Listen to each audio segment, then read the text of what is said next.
Welcome to another video by K-Mac Vintage. I am Will. Tonight I have a um, classic classic logic board that I just took out today from a machine that actually arrived, and I noticed that the caps are real bad. So what I've done so far to it, if you saw the earlier video that I put out today, I have dusted it off. I have also ran it through the ultrasonic cleaner just for a couple minutes just to get some of the gunk off so that I can have a better view of it. You can see it now here on the camera here. It's a lot cleaner than it was earlier. Now, forgive me on some of the setup that I have here. I'm using a normal webcam for my face. I'm using my phone through actually Video Ninja to capture the board because I don't have a camera on my microscope yet, so it's gonna be a bit kind of weird. Plus, I have to do this at a whole different angle. So I just want to take off these caps today. Let me get my blades.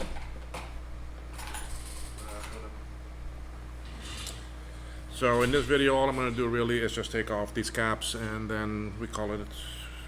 I'll do some other videos afterwards.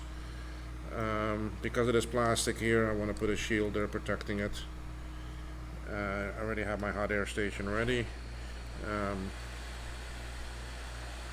We're going to start taking off cap by cap.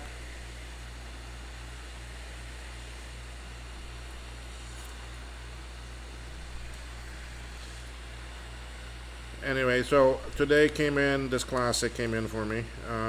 It would not turn on at all, so I'm going to start off with the logic board and the caps, replace that here. I'm going to clean off the analog board and also deal with it. I think I have a cap kit. I need to check it. The smell. Then a 2 CI came in for me.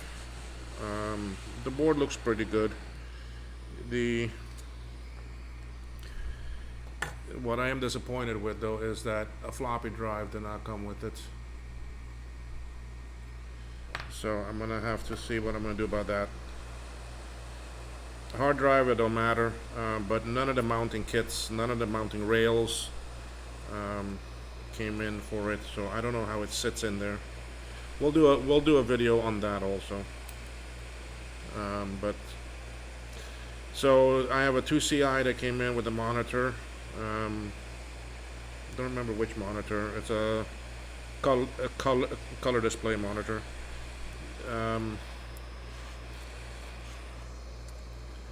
Then also came in with the keyboard and the mouse. So I have a lot of retrobrighting to do too with them. Then I got a G4 gray, a Quicksilver, or as you sawtooth, whatever you want to call it, but that also came in. I haven't even looked at it yet. I don't even know too much about it. I did do a mailbag video, island style, for you to see what that one is. Then the one that I'm really going to enjoy is this Duo dock came in. I don't know if it's the plus or the regular one. It does have the floppy.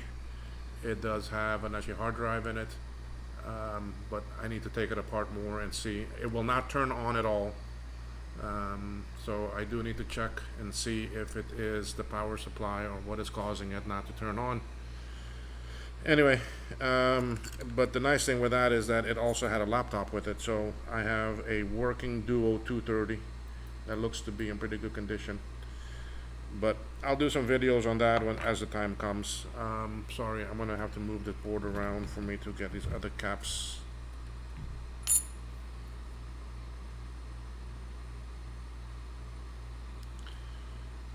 The camera angle here is all screwed up, so apologies. So we're gonna get those two now. Just for safety, I'm gonna put that there. So let's get these two caps. So yeah, I'm really looking forward to seeing how that duo works. Um, I haven't seen too many of them out there. I don't know how rare they are. This duo dock. Um, so, ooh, uh, that one popped all over the place.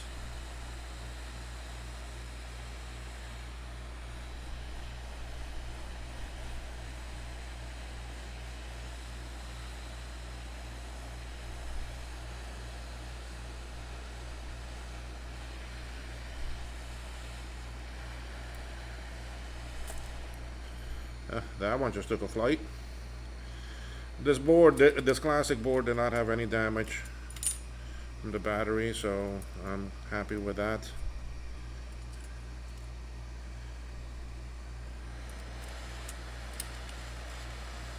I don't need that now for this one, for these two. Oh, you can't see, I'm sorry. Let's move this over some more. Those two caps. So let's get those two off.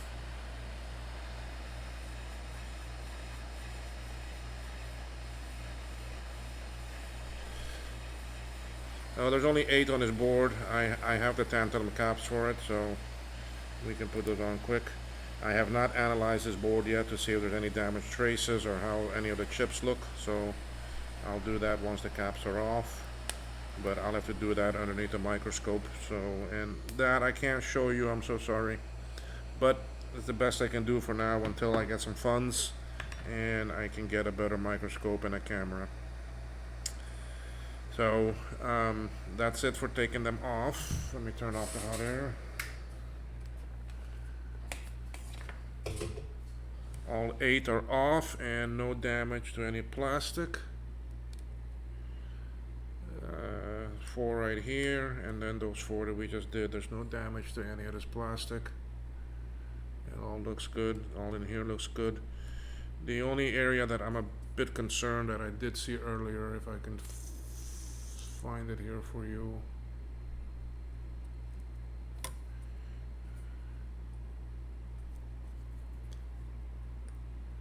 Is on this chip here.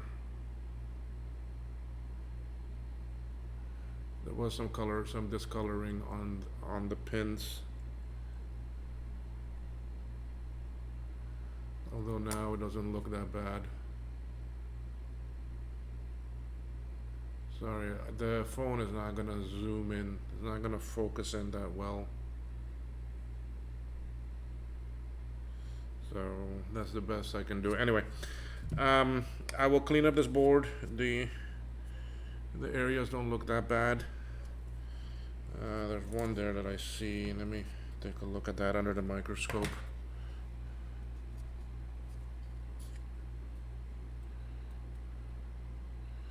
Yeah, they don't. I'm looking at them under the microscope now, and the traces look pretty good under the caps. A couple of vias here I need to clean up and check and see and scrape up and make sure they're okay. Don't see any black or any broken traces there. Let's check these other 4.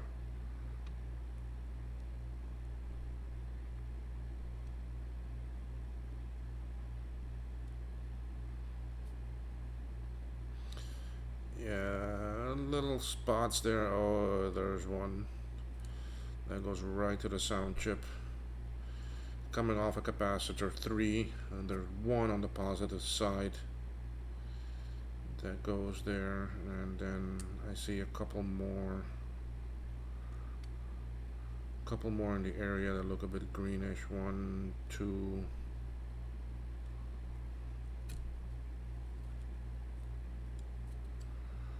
Okay, let's check this pad here.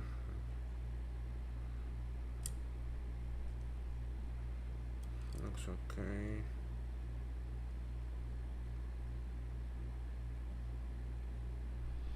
There's another one that goes to the sound chip coming close to C2. Why do they always put the sound chip surrounded by capacitors? So this might be a sound chip I have to take off and clean underneath and then put back.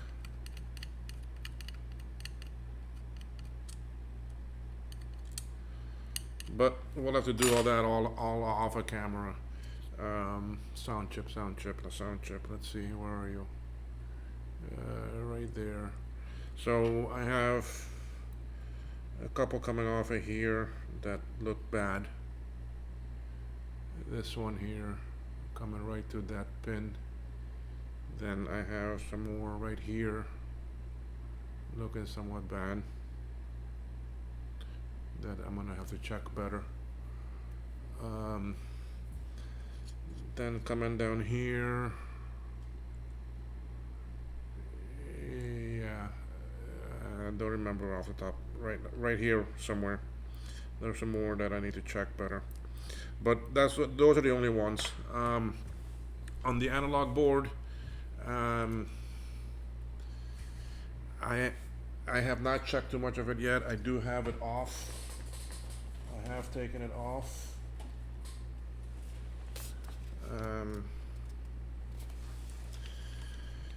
Have it in here. Sorry about that.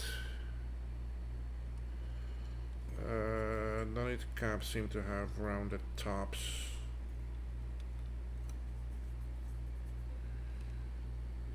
This looks exactly like the Classic 2, and the Classic 2 one really kicked my ass. These here have a tendency of going bad, and you don't really see them from the top. Most of the time they're from the bottom. I have not taken off the actually shield yet for me to see, but I will do that a little bit later tonight, since now I have the caps off of the logic board. Last time on this I had to change the op chip. I had to change this one right here. You can't see, yeah, that one. I had to change that on my Classic 2 because it wasn't good. And then sometimes some of these Zener diodes here have a tendency of going bad.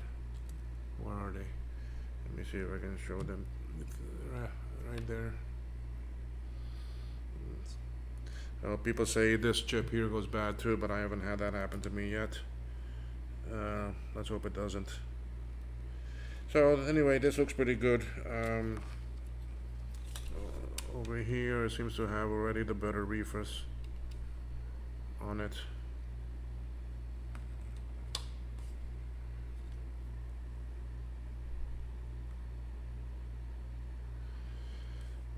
Fuse looks okay too, so not sure why this board did not come on at all. Not even a beep, nothing.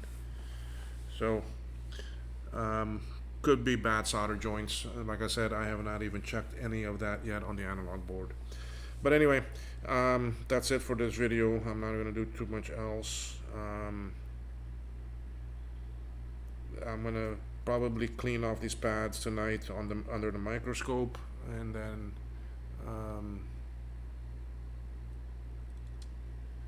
we go on from there. So they don't really look that bad, so it shouldn't be a long process. Yeah, let me wrap this one up and get this video out for y'all. Thank you. Have a good evening.